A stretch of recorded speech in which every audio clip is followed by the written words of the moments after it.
مجلس میں آپ بیٹھے ہیں، یہ خدا کے فضل کے بغیر ہو ہی نہیں سکتا۔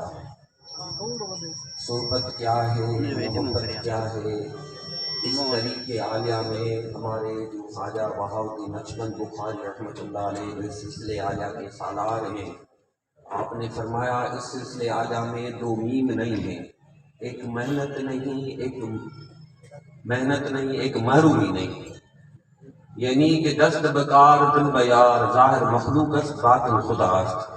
یہ اللہ کے ایسے دوست ہیں جن کے لیے مولانا جلال الدین رومی رحمۃ اللہ نے فرمایا کہ ان لوگوں پر اپنے آپ کو قیاس نہ کرو، ان کی مٹی کو خدا نے اپنے فضل سے بنایا ہوا ہے، ان کے فضل کا عالم یہ ہے کہ اس اسرار کو خدا ہی جانتا ہے یا ان کے دوست جانتے ہیں۔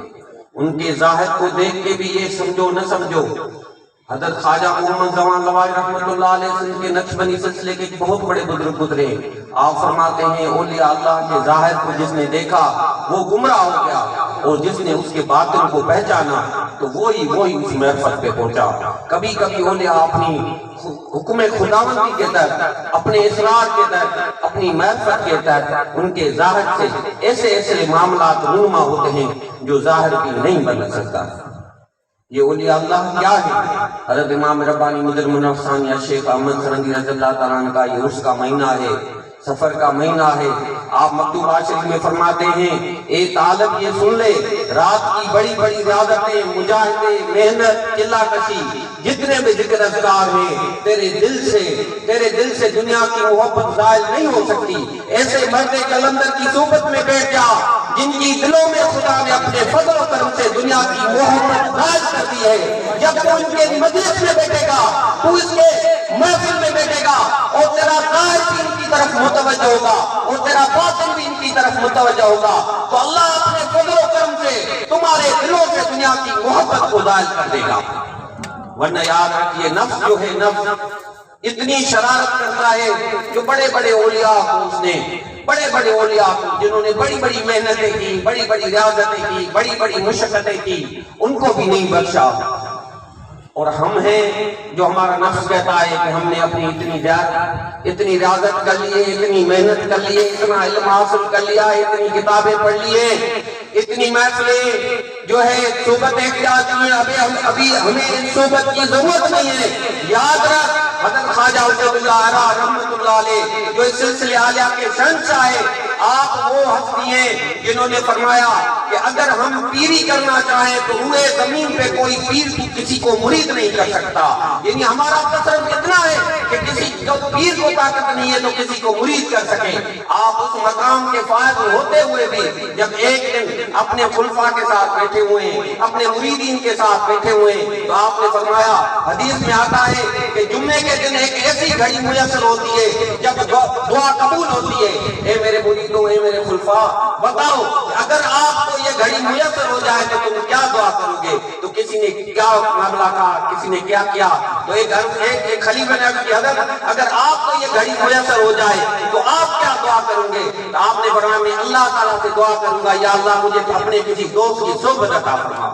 خواجہ عبید اللہ، آپ تھوڑا سوچے تو صحیح، جن کا قیامت تک جتنے بھی نقشبندی حضرات ہیں، ان کی جتنے بھی معاملات ہیں ان کے کاندھے پر ہے، ان کی ذمہ واری ہے روحانی اور باطنی۔ وہ فرما رہے ہیں کہ اللہ کے کامل اکمل ولی کی صحبت کی مجھے ضرورت ہے، اور ہمارا نفس جو ہے اس طرف متوجہ ہی نہیں ہوتا۔ یہ اس لیے نہیں متوجہ ہوتا کہ یہ نفس اپنے نئی رنگینیوں سے، نئی دلیلوں سے، نئے معاملات سے، پھر نئے انداز سے ہمیں کھیل رہا ہے۔ تبھی تو حضرت امام ربانی رحمۃ اللہ نے فرمایا کہ شیخ کی رضا میں خدا کی رضا ہے۔ اگر تو چاہتا ہے کہ اللہ تجھ سے راضی ہو جائے تو اپنے شیخ کو راضی کر، جب تیرا شیخ تجھ سے راضی ہو جائے گا تو میرا رب کریم راضی ہو جائے گا۔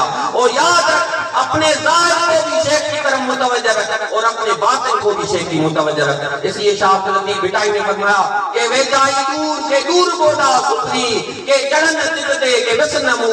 آپ فرماتے ہیں کہ نزدیک ہوتے ہوئے بھی دور ہوتے ہیں، کیونکہ ان کے دل ان کے قریب نہیں ہوتے ہیں، ظاہر ان کے پاس بیٹھے ہوتے ہیں مگر وہ دور ہوتے ہیں، اور کچھ دور ہوتے ہوئے بھی مشرق میں ہوتے ہوئے بھی اپنے معبود کے ساتھ ہوتے ہیں کہ ان کی دلیں ان کے ساتھ ہوتی ہے۔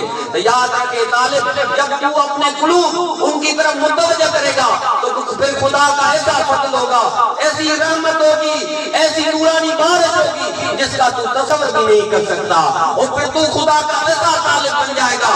تیری طلب کا مقام یہ ہوگا کہ محی الدین ابن عربی نے اپنی تصانیف میں لکھا ہے کہ ایک دفعہ حضرت یوسف ہمدانی رحمۃ اللہ علیہ اپنی خانقاہ پہ بیٹھے ہوئے تھے، ایک دم آپ کی کیفیت کو اضطراب پیدا ہوا اور آپ نے اپنے باطن کی طرف متوجہ ہوا تو آپ کو بے چینی محسوس ہوئی، آپ نے بہت توجہ کی مگر آپ کے اسرار کو معلوم نہ سمجھ سکے۔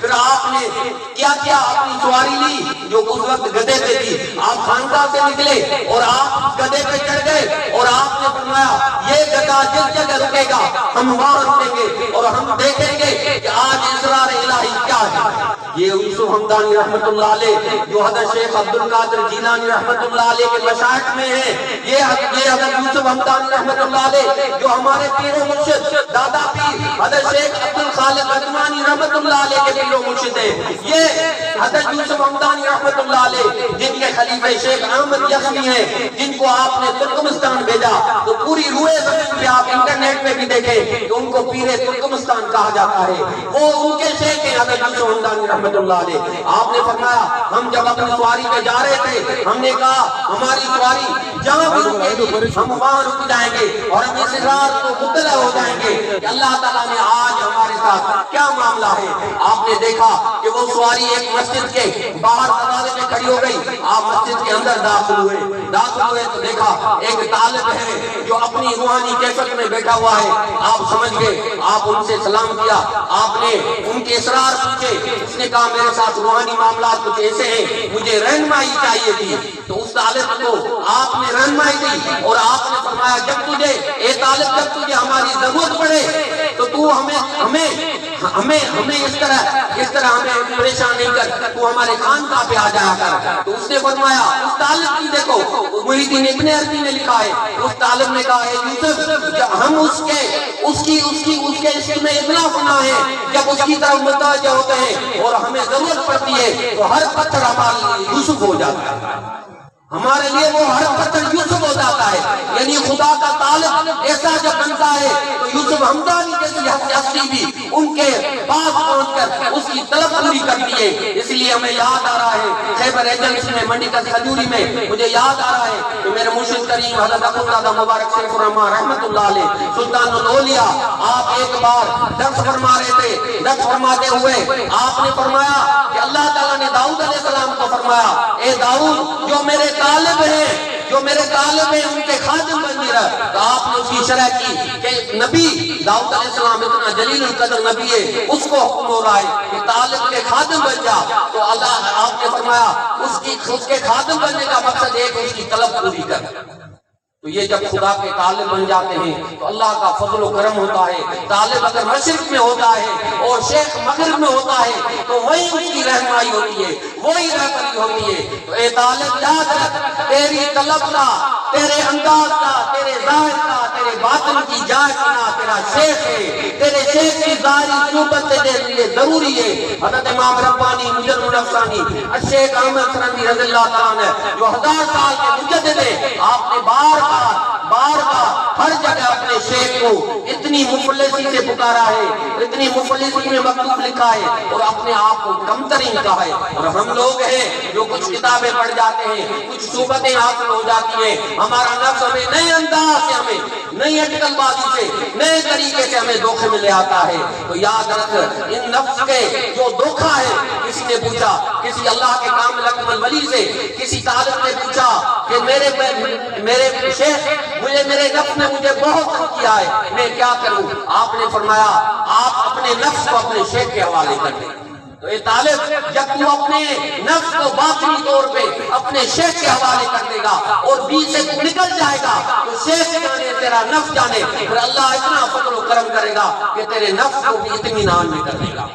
اور اس کے لیے بہت ضروری ہے. تبھی حضرت خواجہ بہادر لکشمن بخاری رحمۃ اللہ علیہ نے فرمایا ہمارے سلسلے آیا کی بنیاد دو ہیں، ایک شیخ کامل کی محبت، ایک دید قصور. یعنی اپنے آپ کو قصوروار کرا دینا، اپنے آپ کے اندر کی خرابیوں کی طرف مشغول ہونا، اپنے اندر کی جو بھی خرابیاں ہیں، جو بھی جتنا بھی ہے اپنے آپ کو خرابی، اس کو ظاہر کی طرح بھی دیکھنا اور باطنی طرح بھی دیکھنا. اور ظاہر کی آنکھیں اور باطنی آنکھیں کون میسر کرے گا؟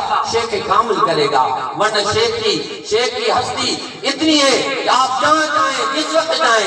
آپ نے آج مکتوبہ شریف میں ایک مکتوب پڑھا نا، آپ نے فرمایا کہ اللہ تعالیٰ کا فضل و کرم تو ہر وقت ہر گھڑی ہر لمحے ہے. فرق کیا ہے کہ ہمارے دل کی جو بالٹی ہے اس کا برتن سیدھا نہیں ہے، پانی تو بہ رہا ہے مگر بالٹی نہیں بہ رہی ہے کیونکہ ہمارے دل کی برتن اس کی طرف متوجہ نہیں ہے. بایزید بستامی رحمۃ اللہ علیہ نے ایک بار اللہ تعالیٰ سے فرمایا اے میرے رب میں 40 سال سے تجھے ڈھونڈ رہا ہوں. آواز آئی بایزید میں تو ابھی تک تلاش میں تیرا انتظار کر رہا ہوں. تو 40 سال سے ڈھونڈ رہے ہیں مجھے، میں تو تیرا انتظار کر رہا ہوں. تو یقین جانے اور کوئی راستہ نہیں ہے. اس وقت جو میڈیا کا زمانہ ہے، جو دنیا داری کا زمانہ ہے، جس طرح کے مسائل ہیں، جس طرح کے فتنے ہیں، شیخ کی صحبت میں ہی ہم بچ سکتے ہیں، شیخ کی محبت میں ہم بچ سکتے ہیں. اپنے ظاہر کو بھی شیخ کی طرف متوجہ کر دیں، اپنے باطن کو بھی شیخ کی طرف متوجہ. انشاءاللہ اللہ تعالیٰ اپنے فضل و کرم سے ہمیں اپنے شیخ کی محبت عطا فرمائے. اللہ تعالیٰ ان کے درجات بلند فرمائے، ان کو صحت کاملہ نصیب عطا فرمائے. یہ جو ہماری تربیت کے لیے، ہماری غذا کے لیے یہ کتنے پریشان ہوتے ہیں، یہ کتنا سرگرداں ہوتے ہیں. میں تو کم از کم میں ذاتی طور پہ اللہ دیکھ رہا ہے، یہ میری آجزی نہیں ہے. میں 3-4 دن سے اتنا بیمار تھا، جمعے کے دن 30 سفر تھی. آپ یقین جانے میں اکثر میری ایک کیفیت ہے کہ میں اولیاء اللہ کا عرض کرتا ہوں. جو بھی میرا حال ہوتا ہے، کچھ نہیں ہوتا تو میں کافیاں معصوم بچوں میں بانٹتا ہوں. تو میں نے اشرف جہاں کی سمنانی رحمۃ اللہ علیہ کا عرض کیا اور میں نے اللہ سے عرض کی میرے مولا میں بہت معذور ہو گیا ہوں، میں بہت عاجز ہو گیا ہوں، مجھے یہاں جان کی صحبت عطا فرمانا. خدا جانتا ہے وہ اشرف جہاں کی سمنانی جس نے بادشاہی چھوڑ کے فقیری اختیار کی، اس کے توسط سے اللہ تعالیٰ سے عرض کی میرے مولا میرے شیخ کی صحبت عطا فرما، ان کی محبت عطا فرما.